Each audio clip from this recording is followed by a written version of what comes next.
ಭೀಮಾ ತೀರದ ಭಾಗಪ್ಪ ಹರಿಜನ್ ಹತ್ಯೆ ಪ್ರಕರಣ ಭೇದಿಸಿದ ಪೊಲೀಸರು. ಪಿಂಟ್ಯಾ ಅಗರ್ಕೇಡ್ ಸೇರಿದಂತೆ 4 ಜನರ ಬಂಧನ. ಭೀಮಾ ತೀರದ ಭಾಗಪ್ಪ ಹರಿಜನ್ ಹತ್ಯೆ ಪ್ರಕರಣ ಭೇದಿಸುವಲ್ಲಿ ವಿಜಯಪುರದ ಪೊಲೀಸರು ಯಶಸ್ವಿಯಾಗಿದ್ದಾರೆ. ಗಾಂಧಿ ಚೌಕ್ ಪೊಲೀಸರು ಹಂತಕರನ್ನ ಬಂಧನಕ್ಕೆ ಒಳಪಡಿಸಿದ್ದಾರೆ. SP Lakshman Nimbargi, ASP Shankar Marihal, ASP Hatti, DYSP Basavaraj Eligar, CPI Pradeep Talakeri, PSI Raju ನೇತೃತ್ವದಲ್ಲಿ ನಡೆದಂತಹ ಕಾರ್ಯಾಚರಣೆಯಲ್ಲಿ ಕೇವಲ 24 ಗಂಟೆಯಲ್ಲಿ ಈ ಪ್ರಕರಣದ ಆರೋಪಿಗಳನ್ನ ಹೆಡೆಮುರಿ ಕಟ್ಟಿದ್ದಾರೆ. ಪಿಂಟ್ಯಾ ಅಗರ್ಖೇಡ್ ಸೇರಿದಂತೆ ಒಟ್ಟು 4 ಬಂಧನವಾಗಿದ್ದು, ಕಳೆದ ಆಗಸ್ಟ್ 8, 2024ರಂದು ಭಾಗಪ್ಪನ ಶಿಷ್ಯನಿಂದ ಹತನಾಗಿದ್ದ ರವಿ ಅಗರ್ಖೇಡ್ ತಮ್ಮ Pintya A1 ಆರೋಪಿಯಾಗಿರುವ Prakash alias Pintya ಅಗರ್ಖೇಡ್ 25 ವರ್ಷದಾತ, A2 ಆರೋಪಿ ರಾಹುಲ್ ತಳಕೇರಿ, A3 ಆರೋಪಿ ಗದಿಗೆಪ್ಪ ಅಲಿಯಾಸ್ ಮಣಿಕಂಠ ದನಕೊಪ್ಪ, A4 ಆರೋಪಿ ಸುದೀಪ್ ಕಾಂಬಾಳೆ ಬಂಧಿತ ಆರೋಪಿಗಳಾಗಿದ್ದಾರೆ. ಪಿಂಟ್ಯಾ ಸೇರಿದಂತೆ ಬಂಧಿತರೆಲ್ಲರೂ ಗೆಳೆಯರಾಗಿದ್ದಾರೆ.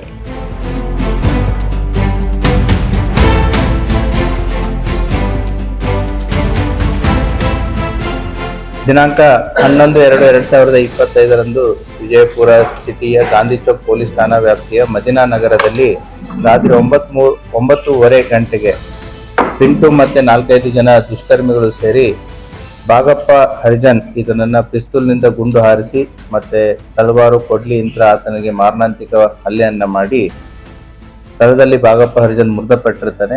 ಅದಕ್ಕೆ ಸಂಬಂಧಪಟ್ಟಂತೆ ಭಾಗಪ್ಪ ಹರಿಜನ್ನ ಮಗಳಾದಂತಹ ಗಂಗೂಬಾಯಿ ಹರಿಜನ್ ಇವಳು ಗಾಂಧಿ ಚೌಕ್ ಪೊಲೀಸ್ ಠಾಣೆಯಲ್ಲಿ ಅಪರಾಧ ಸಂಖ್ಯೆ 32/25 under section 189 class 2, 191 class 2, 191 class 3, 352, 103, 190 BNS act ಅಡಿಯಲ್ಲಿ ಮತ್ತು 25A ಆರ್ಮ್ಸ್ ಆಕ್ಟ್ ಅಡಿಯಲ್ಲಿ ಪ್ರಕರಣ ದಾಖಲಾಗಿರುತ್ತೆ.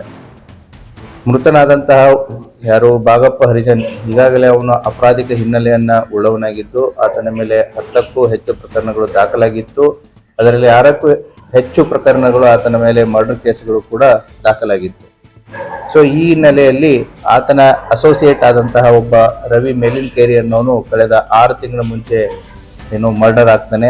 ಆ ಮರ್ಡರ್ ಕೇಸಲ್ಲಿ ತುಳಸಿರಾಮ್ ಹರಿಜನ್ನು ಮತ್ತೆ ಅಲೆಕ್ಸ್ ಕೊಲ್ಲರು, ಪ್ರಕಾಶ್ ಕೊಲ್ಲರು, ಷಣ್ಮುಖ ನಡುವಿನ್ಕೇರಿ ಮತ್ತೆ ಇನ್ನಿತರರು ಸೇರಿ ಆತನನ್ನ ಕೊಲೆ ಮಾಡಿರ್ತಾರೆ.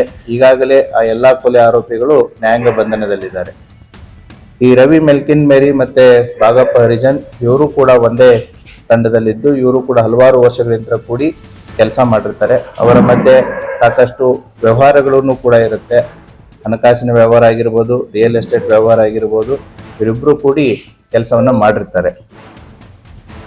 ಮತ್ತೆ ಭಾಗಪ್ಪ ಹರಿಜನ್ ಮತ್ತೆ ರವಿ ಮೆಲಿನ್ಕೇರಿ ಕೂಡ ಇವರು ಸಂಬಂಧಿಕರು ಕೂಡ ಆಗಿರ್ತಾರೆ.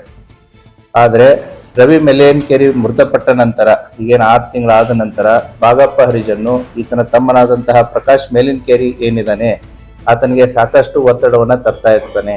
ಏನಂದ್ರೆ ರವಿ ನನ್ನ ಹೆಸರಲ್ಲಿ ಸಾಕಷ್ಟು ಆಸ್ತಿಯನ್ನ ಮಾಡಿದಾನೆ, ಸಾಕಷ್ಟು ದುಡ್ಡನ್ನ ಮಾಡಿದಾನೆ, ವಾಹನಗಳನ್ನ ಮಾಡಿದಾನೆ, ಆ ಎಲ್ಲವನ್ನ ಕೂಡ ನನಗೆ ವರ್ಗಾಯಿಸಿ ಅಂತಂತೇಳಿ ಅವನಿಗೆ ಪೀಡಿಸ್ತಾ ಇರ್ತಾನೆ. ಯಾರಿಗೆ? ಪ್ರಕಾಶ್ನಿಗೆ.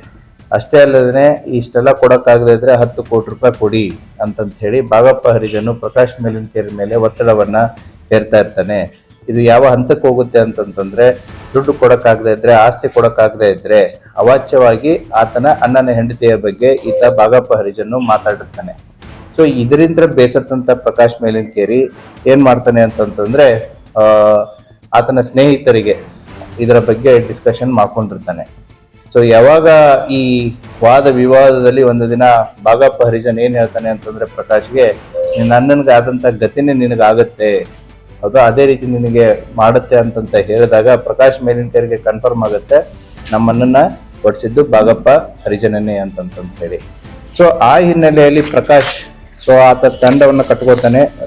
ಆತನ ಅಸೋಸಿಯೇಟ್ಸ್ ಅಂತಂದ್ರೆ ಆತನ ಸಂಬಂಧಿಕರ ಇವರು ಕೂಡ ರಾಹುಲ್ ತಳಕೇರಿ, ಈತ ಹರ್ತಿಯವನು, ಅದೇ ರೀತಿ ಸುದೀಪ್ ಕಾಂಬ್ಳೆ ಇವನು ಅಗರ್ಕೇಡ್ದವನು, ಮತ್ತೆ ಮಣಿಕಂಠ ಬೆನಕೊಪ್ಪ ಅಂತಂತ ಹೇಳಿ ಈತ ಸುದೀಪ್ನ ಫ್ರೆಂಡು. ಮತ್ತೆ ಕಳೆದ ಸುಮಾರು ತಿಂಗಳಿಂದ ಈತ ಇಲ್ಲಿ ರವಿ ಜೊತೆಗೆ ಆಗಿರ್ಬೋದು ಮತ್ತೆ ಪ್ರಕಾಶನ ಜೊತೆಗೆ ಆಗಿರ್ಬೋದು ಈತ ಸ್ನೇಹಿತನಾಗಿ ಕೆಲಸ ಮಾಡ್ತಾ ಇರ್ತಾನೆ. ಈತ 4ನೇ ಆರೋಪಿ ಆದಂತಹ ಮಣಿಕಂಠ್ ಬೆನ್ಕೊಪ್ಪ ಈತ ಬೈಲೊಂಗಲದವನು ಇರ್ತಾನೆ. ಸೊ ಈ 4 ಜನ ಸೇರಿ ಅವತ್ತಿನ ದಿನ 11ನೇ ತಾರೀಕು ರಾತ್ರಿ 9ವರೆಗೆ so over a period of time watch ಮಾಡಿರ್ತಾರೆ. ಯಾಕಂತಂದ್ರೆ ಪ್ರಕಾಶಿನ್ಗೂ ಕೂಡ ಈ ಭಾಗಪ್ಪನ ಎಲ್ಲ ಮೂಮೆಂಟ್ಸ್ಗಳು ಎಲ್ಲಿ ಹೋಗ್ತಾನೆ ಎಲ್ಲಿ ಬರ್ತಾನೆ ಕೂಡ ಗೊತ್ತಿರುತ್ತೆ. ಯಾಕಂತಂದ್ರೆ they were part of the same team. So ಆ ಹಿನ್ನೆಲೆಯಲ್ಲಿ ಅವತ್ತಿನ ದಿನ ಇದನ್ನ ವಾಚ್ ಮಾಡಿ ಸೊ ಒಂದು ಆಟೋ ಒಂದು 2 ವೀಲರ್ದಲ್ಲಿ ಏನು ವಾಕ್ ಮಾಡ್ತಾ ಇರ್ತಾನೆ. ಆ ಸಂದರ್ಭದಲ್ಲಿ ಬಂದು ಆತನನ್ನ ಈ ಪಿಸ್ತೂಲು, ತಳವಾರು ಮತ್ತೆ ಈ ಕೊಡ್ಲಿ ಯಂತ್ರ ಮಾರಣಾಂತಿಕವಾಗಿ ಹಲ್ಲೆ ಮಾಡಿ ಕೊಲೆ ಮಾಡಿ ತಪ್ಪಿಸ್ಕೊಂಡಿರ್ತಾರೆ. ಆ ಹಿನ್ನೆಲೆಯಲ್ಲಿ DYSP ಸಿಟಿ ಎಲ್ಗಾರ್ ಅವರ ನೇತೃತ್ವದಲ್ಲಿ ತಂಡವನ್ನ ರಚಿಸಿರುತ್ತೆ. ಗಾಂಧಿ ಚೌಕ್ ಇನ್ಸ್ಪೆಕ್ಟರ್ ಅಂತ ಪ್ರದೀಪ್ ತಳಕೇರಿ ಮತ್ತೆ ಗೋಲ್ಗುಂಬಾಜ್ ಇನ್ಸ್ಪೆಕ್ಟರ್ ಆದಂತಹ ನಮ್ಮ ಮಲ್ಲಯ್ಯ ಮಠಪತಿ ಇವರು ತಂಡಗಳನ್ನ ರಚನೆ ಮಾಡಿ ಎಲ್ಲ ಆಯಾಮಗಳಲ್ಲಿ ಈಗ ತನಿಖೆಯನ್ನು ಕೈಗೊಂಡು ಈ 4 ಜನ ಆರೋಪಿತರನ್ನ ಬಂಧಿಸಿದ್ದಾರೆ. ತನಿಖೆ ಇನ್ನು ಮುಂದುವರಿತಾ ಇದೆ.